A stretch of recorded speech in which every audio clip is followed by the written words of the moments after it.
शिकतो. तर मित्रांनो ह्या टेक्नॉलॉजी फार महत्त्वाची आहे, पण याद्वारे काही क्राईम घडत आहेत, त्याच्यामुळे काही गोष्टी घडत आहेत, तर त्याच्याबद्दल देखील आपण सजग असायला पाहिजे. त्या विषयावर आपल्या पुढचे व्यक्ती मार्गदर्शन करणारच आहेत, त्यांच्याबद्दल थोडं मी सांगतो. त्यांच्याबद्दल सांगायचं म्हणजे ते सध्या जॉब म्हणजे बँकर आहेत. बघा नोटाबंदीचा विषय निघाला नाही, बँकर आलेत आपल्याकडे. त्याच्यानंतर हॉबीजमध्ये रीडिंग, पब्लिक स्पीकिंग आणि अँकरिंग. त्याच्यानंतर ते अनेक NGOजना सेमिनार्स वगैरे घेतात, काउन्सिलिंग करतात आणि पुढे एक उत्तम स्पीकर व्हायचं आहे असं त्यांचं एक ध्येय आहे, एक स्वप्न आहे आणि ते नक्कीच चांगलं बोलतात. तुम्ही त्यांना मागच्या वेळेला ऐकलं आहे. तर मित्रांनो जोर जोरात जोशात टाळातून स्वागत करा.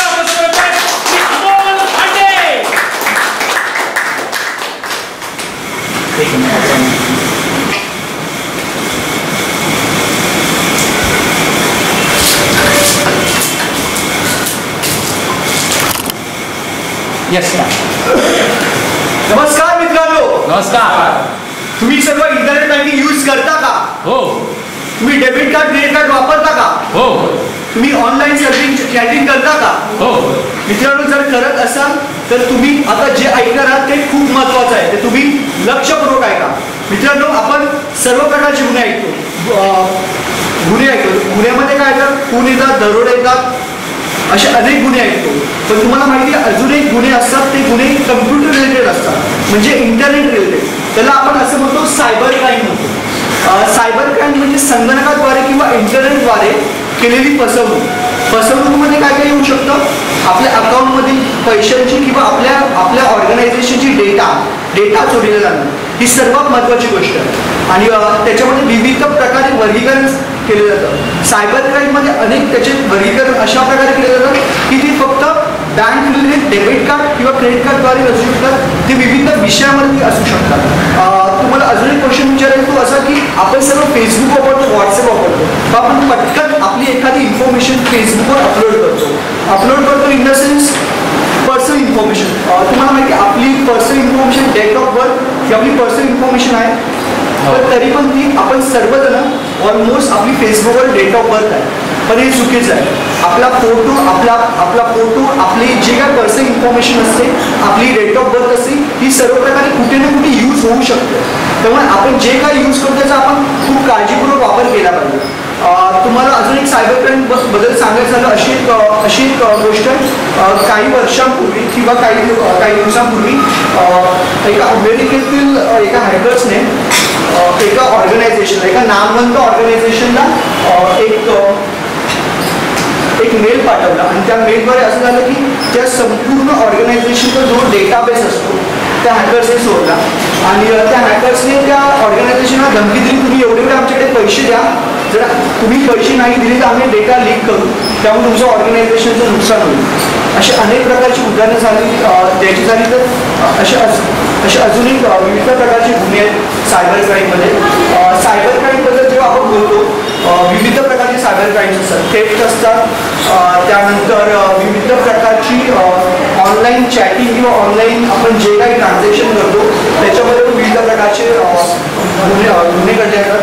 त्याच्यामध्ये सांगायचं अशी वेगळी गोष्ट की जेव्हा आपण ऑनलाईन इंटरनेट बँकिंग ट्रान्झॅक्शन करतो तर तेव्हा आपल्याला पटकन ते OTP विचारतात, तर आपण ते OTP द्यायचा असतो, पण काळजीपूर्वक द्यायचा असतो. म्हणजे आता फॉर एक्झाम्पल मला एक उदाहरण द्यायचं छानसं की एक माझी मैत्रीण असते, तिला एक कॉल येतो, अननोन कॉल येतो, त्यामध्ये सांगतात की तुम्ही कॉंग्रॅच्युलेशन, तुम्ही 15,000 रुपये एका नामवंत कंपनीकडून जिंकलेले आहात, तुम्ही आत्ताच्या आत्ता तुमच्या मोबाईलवर काही सेकंदामध्ये OTP पासवर्ड येईल, OTP पासवर्ड तुम्ही आमच्यासोबत शेअर करा. आणि त्या माझ्या मैत्रिणीला आनंद ती पटकन तो OTP पासवर्ड तो शेअर करते आणि होतं असं OTP पासवर्ड शेअर करताच क्षणी काही मिनिटांमध्ये तिच्या मोबाईलवर अजून एक SMS येतो. तो SMS असा असतो, your account is debited of ₹15,000. तिला शॉक बसून तिला कळतं की आपण सायबर क्राईमचे बळी ठरलेले आहोत. तर ती पुन्हा त्या मोबाईलवर कॉल करते, काही घडत नाही, कॉल लागत नाही. तर ती जॉबला असते त्यामुळे ती अगोदर पोलीस स्टेशनला जाते. तर पोलीस स्टेशनमध्ये असं सांगितलं की तुम्ही सध्या म्हणजे तुम्ही सध्या जिकडे काम करतात त्यात तुम्ही आधीमध्ये पोलीस स्टेशनमध्ये आल्या, तुम्ही जिथे राहिला तिकडे जा. मग ती परत तिकडे जातात, तिकडे सुद्धा गुन्हा नोंद होत नाही, कारण आपल्या कायद्यामध्ये सायबर क्राईमचं वेगळं डिपार्टमेंट आहे. मग ती पुन्हा त्या सायबर क्राईम डिपार्टमेंटमध्ये जाते आणि तिकडे त्याची नोंद होते. पण सांगायची अशी गोष्ट की आजपर्यंत त्या गुन्ह्याचा शोध लागलेला नाही, त्यामुळे तिचे 15,000 वेस्टेज गेलं. सांगायचं एवढंच की आपण जे काही शेअर करतो किंवा OTP पासवर्ड म्हणा किंवा काही, ते काळजीपूर्वक शेअर नाही करायला पाहिजे. सांगायचं एवढंच मुद्दा आहे की जेव्हा आपण टूथब्रश यूज करतो, टूथब्रश यूज करतो, आपण कोणत्या घरातल्या व्यक्ती टूथब्रश यूज करतो का? नाही करत. त्याच प्रकारे आपला जो पासवर्ड असतो ही खूप सेन्सिटिव्ह गोष्ट असते की कुणासोबतही शेअर करू नका. सायबर क्राईमचे विविध प्रकार असतात, तर त्याचा एक प्रकार असा आहे की हॅकिंग. म्हणजे हॅकिंगमध्ये आपण असं बघतो की वेगवेगळे सेलिब्रिटी वगैरे असतात, तर आपण अशा न्यूज ऐकतो की त्यांचे वेबसाईटपासून, त्यांचे ट्विटर अकाउंटपासून ते फेसबुक अकाउंट त्यांचे हॅक होतात आणि वेगवेगळ्या गोष्टी पसरवल्या जातात. त्यामुळे समाजकंटक काही वेगळ्या बातम्या पसरवतात. त्यानंतर सेलिब्रिटी लोक बोलतात की नाही माझं वेबसाईट हॅक झालं, माझं ट्विटर अकाउंट हॅक झालं. आणि दुसरा प्रकार असतो थेफ्टद्वारे जे ऑनलाईन आपण जे ट्रान्झॅक्शन करतो त्याच्या विविध प्रकारे थेफ्ट होते, आपल्या पैशाची चोरी होते. आपल्या पैशाचीच नाही का विविध नामवंत कंपन्यांमध्ये त्यांच्या डेटाबेसची चोरी झालेली आहे आणि त्या डेटाबेसमधनं ते सायबर गुन्हेगार असतात, ते भरपूर पैसा सुद्धा मागतात आणि काही नामवंत कंपन्या त्याच्या बळी ठरतात आणि ते सुद्धा पैसे सुद्धा देतात. आणि तिसरा प्रकार आहे सायबर स्टॉकिंग. सायबर स्टॉकिंगमध्ये असं घडतं की आपल्याला एक मेल्स होतो, आपल्याला विविध प्रकारचे मेल असतात. काही मेल असे असतात कॉंग्रॅच्युलेशन्स तुम्ही हे लॉटरी जिंकलात, किंवा कॉंग्रॅच्युलेशन्स तुम्हाला या व्यक्तीला भेटायची संधी, तुम्ही एवढे पैसे अकाउंट डिपॉझिट करा. तर तिकडे एक लिंक दिलेली असते. जेव्हा ती लिंक आपण ओपन करतो असं होतं की आपला जो प्रायव्हेट डेटा असतो, आपल्या मोबाईलमध्ये काय काय विविध प्रकारचे कॉन्टॅक्ट्स, फोटो, व्हिडिओज सर्व प्रकारे असतात आणि तो हॅक करून आपली जी पर्सनल इन्फॉर्मेशन आहे ती हॅक करू जाऊ शकतो. याच्यामध्ये मला अजून एक घटक सांगायचं सायबर स्टॉकिंगबद्दल की जेव्हा आपण ईमेल्स यूज करतो की आपला मोबाईल यूज करतो, आपण दिवसभर अनेक इंटरनेट सर्फिंग करत असतो, आपण विविध प्रकारचे वेबसाईट ओपन करतो, आपण विविध प्रकारचे ॲप्लिकेशन डाउनलोड करतो. जे आपण विविध प्रकारचे ॲप्लिकेशन डाउनलोड करतो तेव्हा लगेच एरर येतो किंवा मॅसेज येतो. तो असा असतो की तुम्ही आम्हाला तुमचे फोटोज, कॉन्टॅक्ट्स म्हणजे यूज करून द्या, लावून पटकन ॲक्सेप्ट करतो. But it is totally wrong thing. कोणत्याही अननोन वेबसाईटला किंवा कोणत्याही अननोन ॲपला असं करून देऊ नका की तुमची पर्सनल इन्फॉर्मेशन कुठेतरी लीक होत असते. ओके. त्यानंतर आयडेंटिटी थेफ्टबद्दल असं बोलायचं झालं तर अनेक नामवंत सेलिब्रिटी लोक असतात, त्यांचा गैरवापर केला, त्यांच्या फोटोद्वारे, त्यांच्या व्हिडिओद्वारे गैरवापर केला जातो.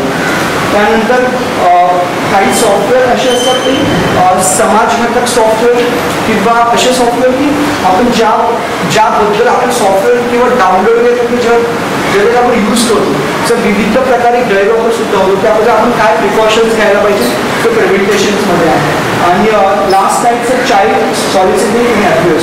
आपण जेव्हा सेक्शुअल हॅरॅसमेंट किंवा काही गोष्टींबद्दल बोलतो किंवा स्त्रियांबद्दल किंवा काही बाल लैंगिक अत्याचार होतात, त्याच्यामध्ये सायबर क्राईमचा खूप मोठा हात असतो. तर त्याच्यामध्ये काही स्टेप्सचं प्रिव्हेंटेशन सांगायचं आहे की हेच की आपली कोणतीही पर्सनल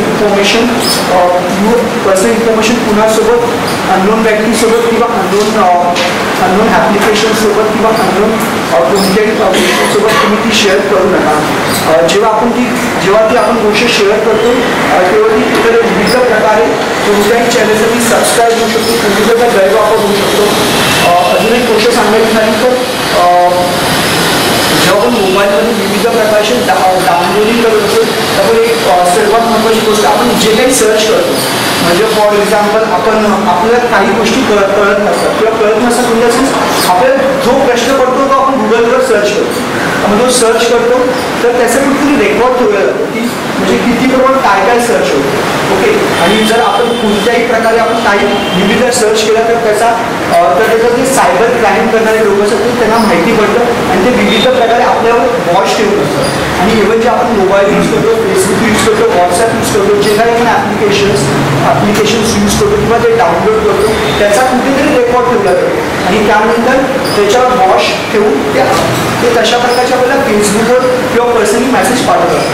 फॉर एक्झाम्पल फेसबुकवर आपण काही पेजेस लाईक करतो तर आता फॉर एक्झाम्पल जर मी मॅरेज मॅट्रिमोनी साईट जर लाईक केली तर मला त्याच्या रिलेटेड अनेक पेजेस मला येणार, म्हणजे फ्रेंड रिक्वेस्ट येणार किंवा फ्रेंड्स येणार की तुम्हाला हे लाईक करायचं आहे का, म्हणजे कोणते आपलं वॉच डॉग असतं तेव्हा लक्ष ठेवत असतो की त्याप्रकारे आपण प्रिकॉशन घेतल्या पाहिजे. जे काही आपण डाउनलोड करतो, फ्रेंड रिक्वेस्ट ॲक्सेप्ट करतो किंवा ज्या काही गोष्टी आपण महत्त्वाच्या असं काय रिकॉर्डिंग नेसेसरी असं वाटतं, पण तेव्हा जे आपण शेअर करतो तेव्हा आपण प्रिकॉशन घेतल्या पाहिजे. सेकंड थिंग, जेव्हा आपण व्हॉट्सॲपवर चॅटिंग करत असतो तसंच ना आज आपण 21वे युगात जगतो, आपण खूप ओपन माइंडेड असतो, खूप तर आपण फ्रेंड्स होतो. तर फ्रेंड्स होताना असं होतं की आज मला हा भेटला, एक भेटली, पटकन आपण फ्रेंडशिप करतो. तर आपण काय करतो, फेसबुकवर फ्रेंडशिप करतो, पण दुसरी गोष्ट आपण व्हॉट्सअपवर चॅटिंग करतो. तर व्हॉट्सअपवर चॅटिंग करताना आपण पटकन आपले फोटो, पर्सनल फोटो, आपले फॅमिलीज फोटो, आपले व्हिडिओज आपण पटकन शेअर करतो. पण ते पूर्णपणे चुकीचं आहे. जेव्हा आपण फोटो, व्हिडिओ म्हणजे एका भेटीमध्ये किंवा काही भेटीमध्ये आपण ते शेअर करतो, पण त्याचा कुठेतरी गैरवापर होतो आहे. प्रत्येक ठिकाणी पण संशय घ्यायची गरज नाही, पण त्याचा गैरवापर होतो आहे. त्यानंतर असं की आपण जे क्रेडिट कार्ड वापरतो किंवा डेबिट कार्ड वापरतो किंवा आपण इंटरनेट बँकिंग यूज करतो, तर त्याचा जो पासवर्ड असतो, म्हणजे OTP पासवर्ड म्हणा किंवा इंटरनेट बँकिंगचा नॉर्मल पासवर्ड म्हणा, तो कुणाशी शेअर करू नका. शेअर करू नका इन द सेन्स, जेव्हा आपण एखादा पासवर्ड शेअर करतो, म्हणजे कोणताही आपण आपल्या लॉगिनमध्ये पासवर्ड शेअर करतो, तर त्याचा मिसयूजसुद्धा भरपूर प्रमाणात होतो. आणि जेव्हा आपली मुलं, मोस्ट ऑफ दी जेव्हा पॅरेंट्स आपली मुलं जे काही सर्च करतात किंवा वेबसाईटवर वॉटर टाईममध्ये ऑनलाईन सर्फिंग करतात, तर आपल्या पालकांच्या मुलावर लक्ष असलं पाहिजे की त्याला कुठून काही धमकी किंवा हॅरेसमेंट तर होत नाही ना. अशा अनेक घटना सध्या घडते. म्हणजे फॉर एक्झाम्पल काही दिवसापूर्वी एक घटना घडली की फेसबुकवर त्याला एक रिक्वेस्ट आली, फेसबुकवर रिक्वेस्ट आली एका लहान मुलाला, 5वीच्या मुलाला, आणि त्यांनी पटकन ती ॲक्सेप्ट केली. त्यानंतर त्याला वेगवेगळे मॅसेज यायला लागले, म्हणजे लैंगिक प्रकारचे किंवा शोषणाचे. त्याला तो काहीतरी प्रेशरमध्ये आला आणि काही दिवस बातमी अशी आली की त्याने आत्महत्या केली. म्हणजे आपल्या मुलाला आपलं लक्ष असलं पाहिजे की कोणताही तो लैंगिक बळी किंवा काही अनअवेअरनेस अशा गोष्टी जर घडत नाही आहे ना की त्याला तो डिमोटिवेटेड करेल आणि तो काही अशा काही वाईट गोष्टी करेल. तर अजून एक पॉईंट आहे, अजून महत्त्वाचा असा पॉईंट आहे की काही दिवसांपूर्वीच अजून एक खूप महत्त्वाचा विषय घडला, तो म्हणजे सायबर क्राईममध्ये की अनेक मुलांनी आत्महत्या केल्या, काही गेम्स निघाले. तर आपल्या गव्हर्नमेंट ऑफ इंडियाने सुद्धा एक डिसिजन घेतला आहे की ती साईट गेमची पूर्णपणे हाईड केली आहे. त्यामुळे आता सध्या जो आपले गेम डाउनलोड करत नाही, but it is also part of cyber crime. किंवा आपली मुलं विविध प्रकारे गेम्स खेळतात, तर त्यावर सुद्धा आपण लक्ष असलं पाहिजे की ते कोणत्या गेम्स खेळतात, त्याचा साईड इफेक्ट्स काय किंवा कोणी त्याचा गैरवापर तर करत नाही. ही सर्वात महत्त्वाची गोष्ट. जेव्हा आपण फक्त आपण इंटरनेट किंवा मोबाईल आपण याबद्दल आपण थांबलेलो नाही आहोत. आपण अनेक ज्या काही गोष्टी करतो, ट्रान्झॅक्शन करतो, विविध प्रकारचे ट्रान्झॅक्शन करतो, तर प्रत्येक गोष्टीचं लक्ष असलं पाहिजे की आपला कोणी गैरवापर तर करत नाही आहे. उदाहरण काही दिवसांपूर्वी झालं असं की माझी जी मैत्रीण आहे तिथे फेसबुकवर फोटो डाउनलोड केला आणि त्यानंतर कंप्लेंट अशी आली की तिला असं कळलं की कोणीतरी तिचा फोटो गैरवापर केला, म्हणजे इकडे नव्हता तर कोणी नव्हता, पण तिला अनुभव हा फोटो इकडे लागला आहे किंवा इकडे दिसतोय. तर तिने ते सायबर क्राईम डिपार्टमेंटमध्ये इन्व्हेस्टिगेशन केल्यानंतर असं कळलं की काही म्हणजे त्याचा फॉर एखादी मोठी चांगली दिसते तर त्याचा ते शॉपसाठी तो फोटो चांगला दिसतो, त्यामुळे तो लावण्यात आलेला. पण हे चुकीचं विदाऊट तिच्या परमिशनशिवाय किंवा तिच्या अनअवेअरनेस किंवा तिला तिचा मोबदला न देता ते एका प्रकारे मार्केटिंग केलं गेलं, ते पूर्णपणे चुकीचं आहे. आपल्याकडे सायबर क्राईमविषयी एवढा अवेअरनेस नाही आहे. सांगायचं झालं की फॉरेन कंट्रीजमध्ये भरपूर प्रमाणात अवेअरनेस आहे, पण तरी पण तिकडे गुन्हे करतात. पण आपल्याकडे आत्ता जर तुम्ही बघितलं तर गुन्ह्यांची, सायबर क्राईमची गुन्हे भरपूर प्रमाणात वाढले आणि आपल्याकडे अवेअरनेस नाही आहे. होतं असं की आपल्याकडे काही मागची जनरेशन किंवा आत्ताची जनरेशन काही प्रिकॉशन्स पाळते, तर ती पटकन शेअर करते कोणती गोष्ट.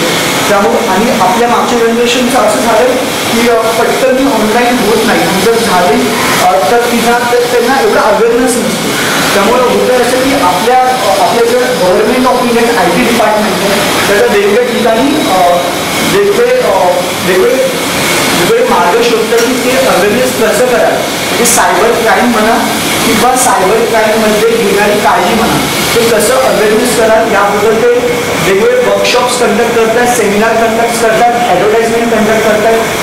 यावरून तुम्हाला असं दाखवायचं की सायबर क्राईम म्हणजे हा सायबर क्राईम फक्त ऑर्गनायझेशनला किंवा सेलिब्रिटीला जर नुकसान त्यांना तर होत आहे की गरीबातल्या गरीब इंडिव्हिज्युअल माणसाला सुद्धा त्याचा अफेक्ट होतो. त्यानंतर जे काही वेबसाईट होणार असतात, नामवंत कंपनीचे वेबसाईट असतात किंवा सेलिब्रिटी लोकांची जी ट्विटर्स अकाउंट असतात ते एखाद्या विविध एजन्सीला म्हणजे वापरण्यासाठी इन द सेन्स म्हणजे त्यांची सायबर सिक्युरिटी चेक केली जाते की याचा तर काही गैरवापर होत नाही. अजून एक पॉईंट आहे की जेव्हा आपण इंटरनेटचा वापर केला जातो तर इंटरनेटचा आपण अनेक गोष्टी सर्च करतो तर आपण ही गोष्ट दिसू नये की आपण सर्च करताना कुकीज डिलीट केलं पाहिजे. आणि अजून एक बेसिक गोष्ट की आपण आपल्या ॲक्टिव्हर हा सगळा असला पाहिजे.